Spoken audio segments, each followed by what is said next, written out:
G'day YouTube, warbles on a lot here. 10 past 5 or 9 past 5, Monday afternoon. In theory, we will now do burn 22, which will be this area here.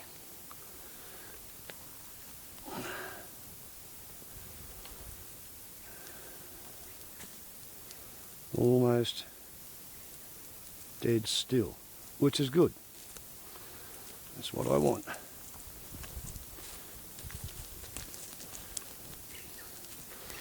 For this burn, not only do I have a wet line, I've scraped a bit of a hand line.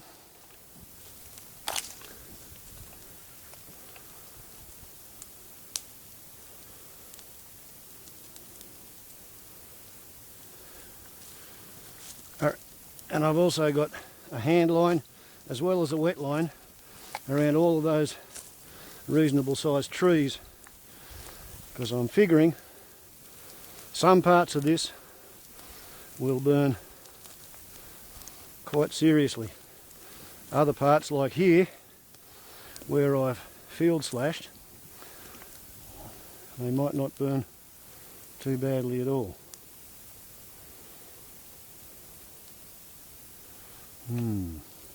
Hope I'm not going to suddenly get hit by a strong easterly. Seeing as I've started lighting this end, about the only thing I can really do is keep going and figure that it's at the moment burning down the hill.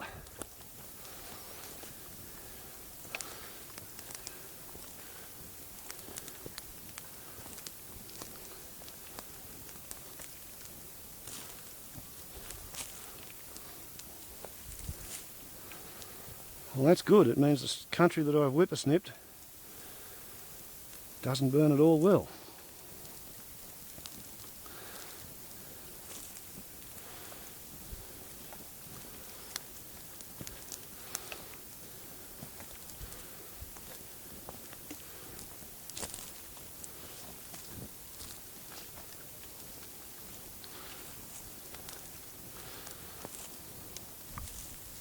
But I am sort of expecting trouble with some of the trees that haven't burnt since 1958,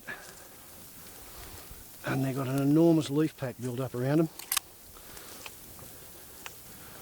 And once the leaf pack ignites and gets pretty hot, that's when that's looking good. That's when the dried dead tree roots underground decide that they might want to kick off. So therefore, as you can see, I've put wet lines around the hand line and up the trunk on all of those trees.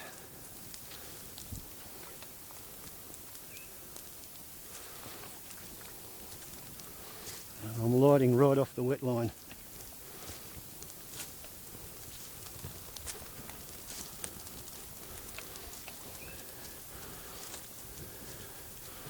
And I've got 50 litres ready to go in the watering can.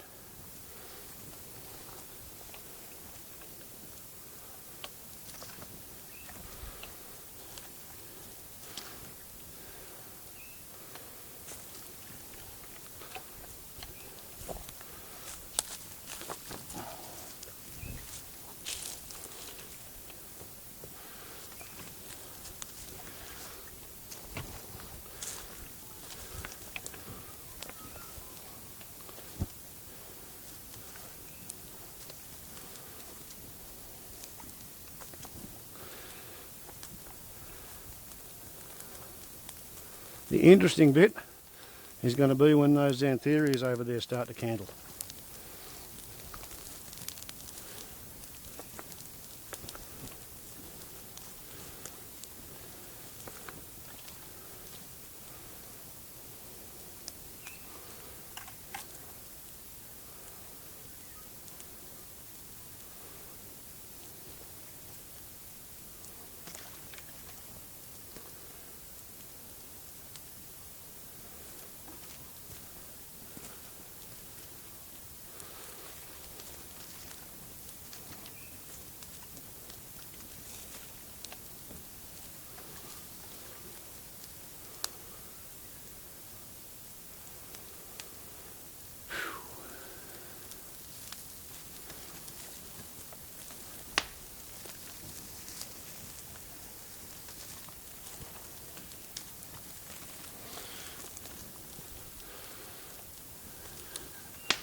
No rain yesterday, but 3.5 mils the day before.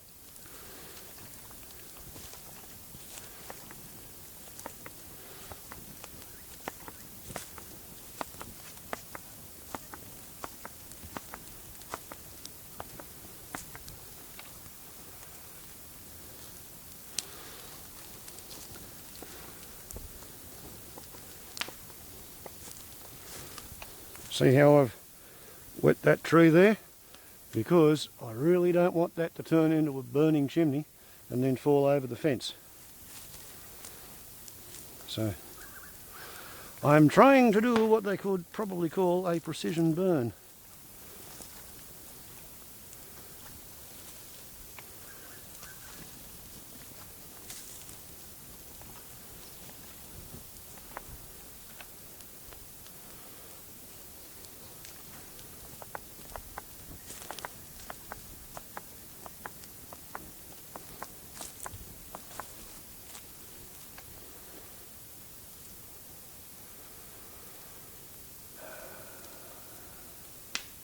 This should work well.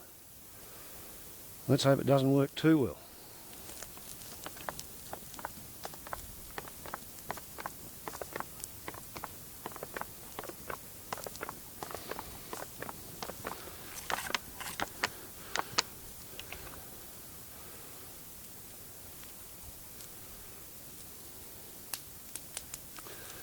I might as well show you what happens when you light one of these.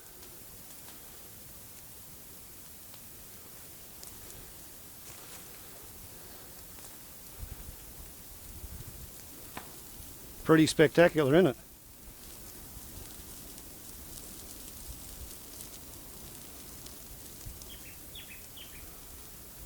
And thus the Xantherias sets the time at when it was last burnt, the tiniest little flame to go underneath them.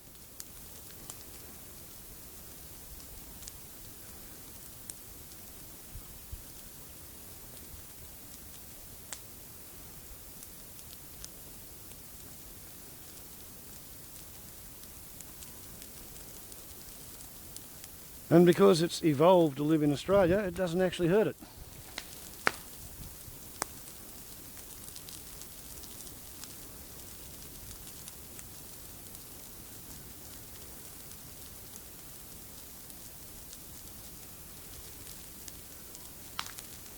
I'd say that hollow log I've just lit up along the side of, that'll probably go. I think there's a rabbit burrow inside it, so I'm not too concerned if it goes. So there you go. That's what happens when you light a Xantheria.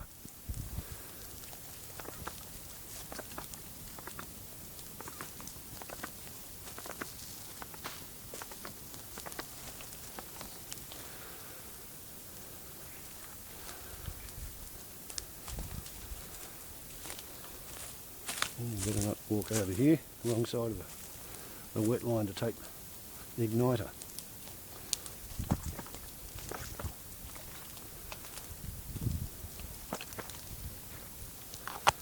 Yeah, that's a flax lily.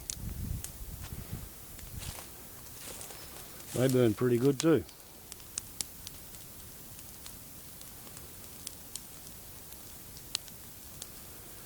By the time I get this burnt, I will have 180 degrees of blacked out area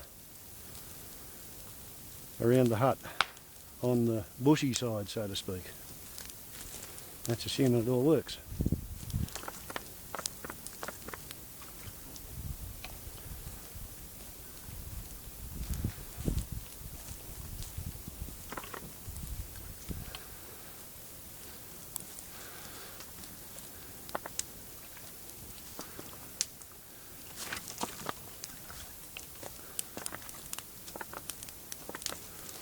May not burn real well in here because this is always shady, so that means it's always pretty moist.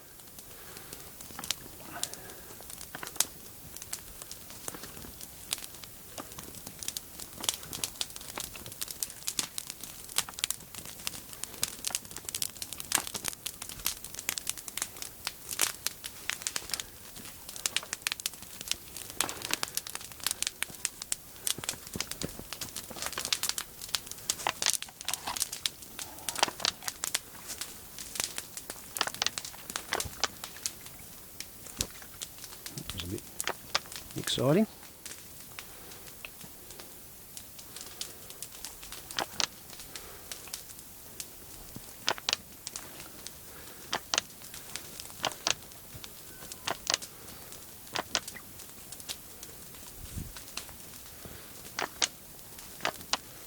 And there we are, we're back on the burn I did a couple of days ago. So, we'll now go in and light the other side of it.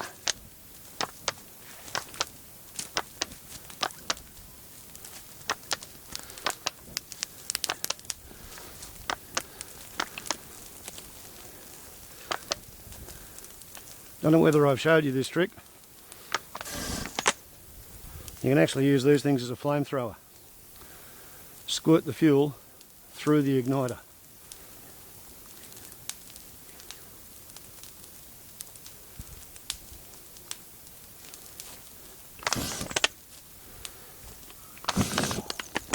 And when they're empty, they're even better.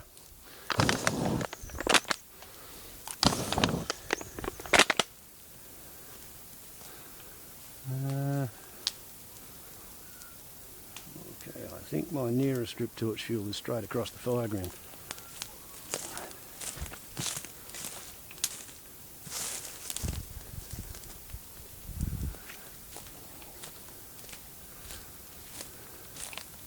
There we go, see? A second Xantherias caught. Yep, we have Driptorch-Fuel.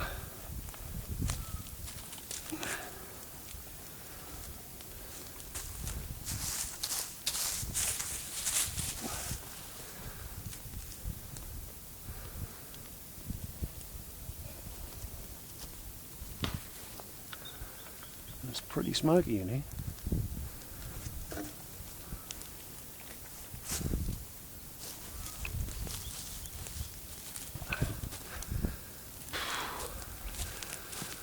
Much more better over here.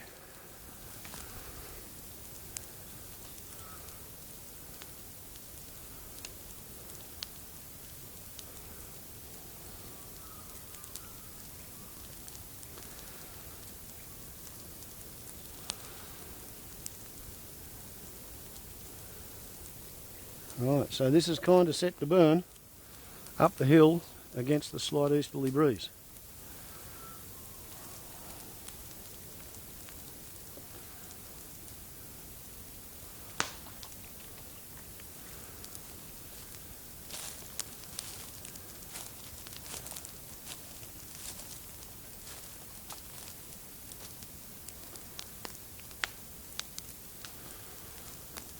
Okay.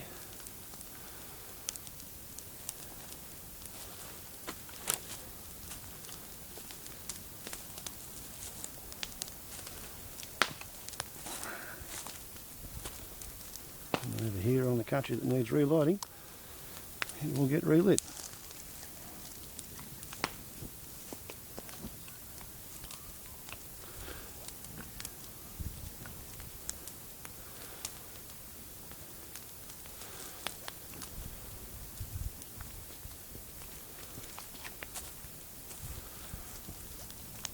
So while I'm doing this, shout out to one of my subs who lives at Torrington, Big John, aka Adult Hitler.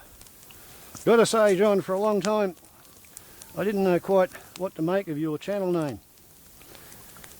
It had the possibility of belonging to somebody who wanted to call themselves Adolf Hitler, and they were just searching for the closest spelling available. But I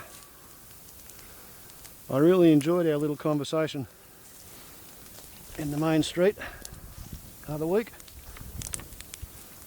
Yeah, that's what I was trying to show you with the igniter bottle and the torch. You hold your igniter out and you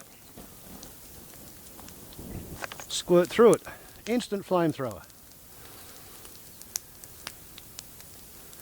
Fairly wasteful of Driptorch-Fuel though.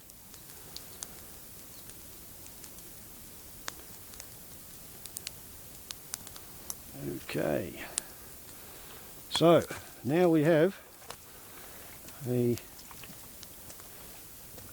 bit of a perimeter.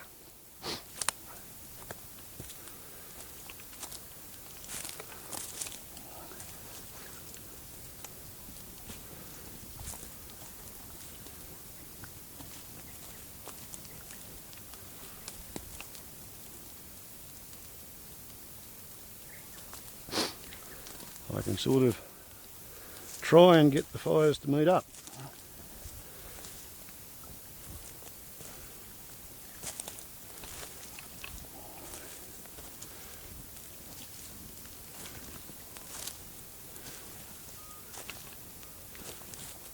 By relighting it over here where it kind of died.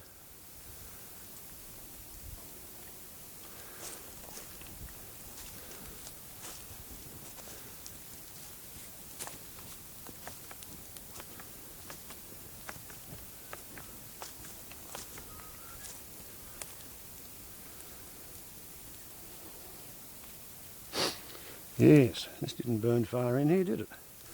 Very good demonstration of the benefits of whippersnipping if you can't burn.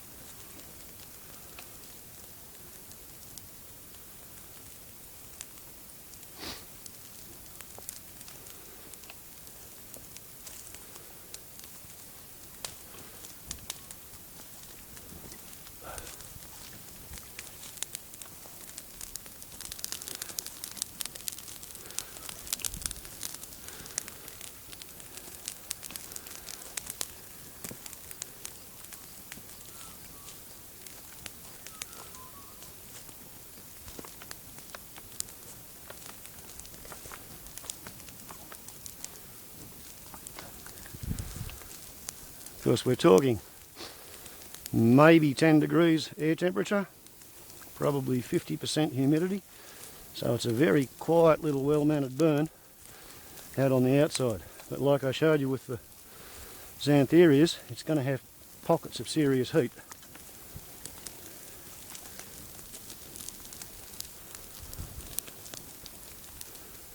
Right, that's the Wetline.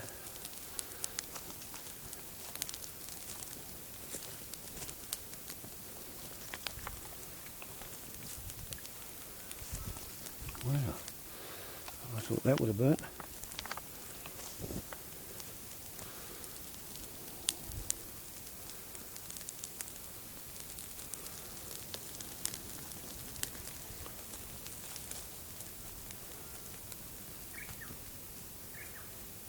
Okay, there we go, that's more like it.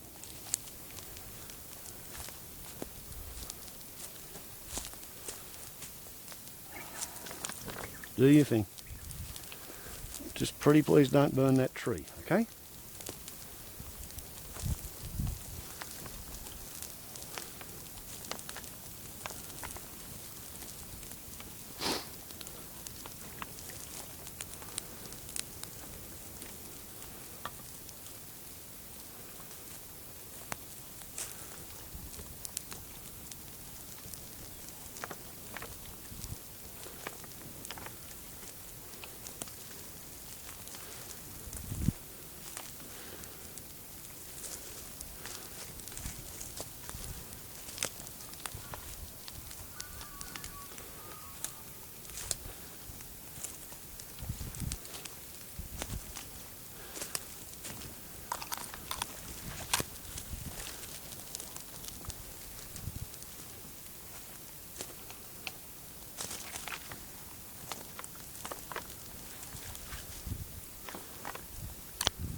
Sometimes you can be lucky and everything goes right.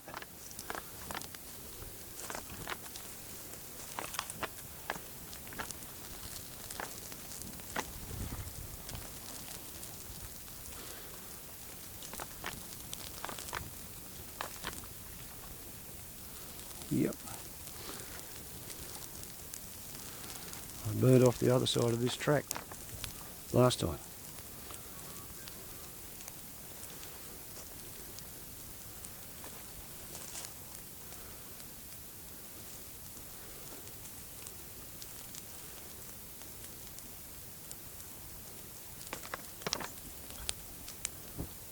See, flamethrower's good, isn't it?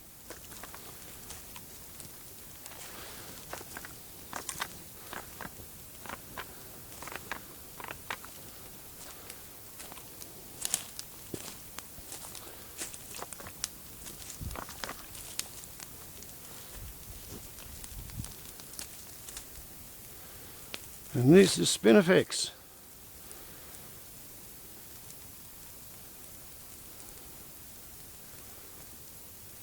Those of you who do a little bit of reading about Australian technology will know that Spinifex, the sap is used for gluing heads on spears, and same with Xantheria. The sap is used for gluing heads on spears. So there's volatiles in the resin, which is why they burn so good. Don't know quite why serrated tussock is quite so spectacular, but it is.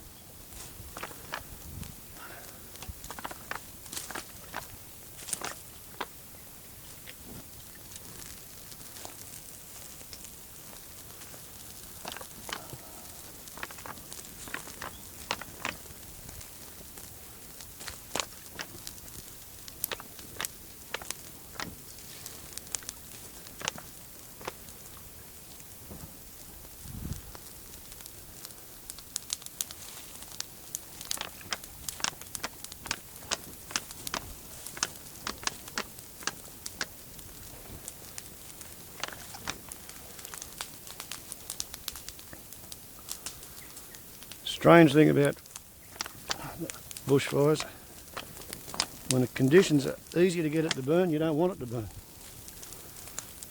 When it's safe to burn, it's often quite hard to get it to catch fire, as you can see.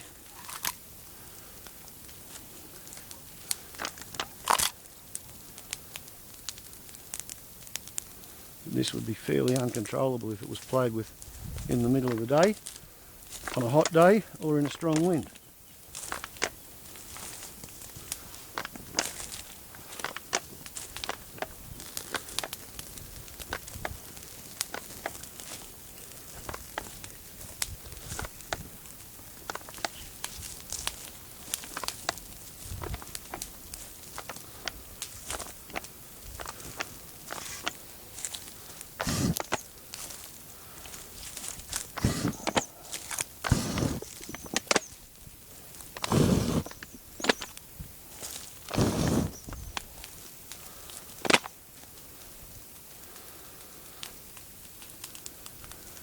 Okay, so we are coming up to a confluence of two things. One, it's probably getting a little bit dark for this ordinary camera to be working. Two, we're approaching 30 minutes worth of movie. Three, I need a new bottle of Driptorch-Fuel. Four, it's getting dark enough that I'm probably going to want to change the head camera for the head torch, so I can see what for I am doing.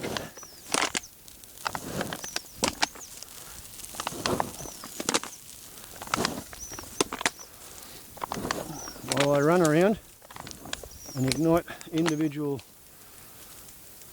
tussocks of grass, as I have been doing.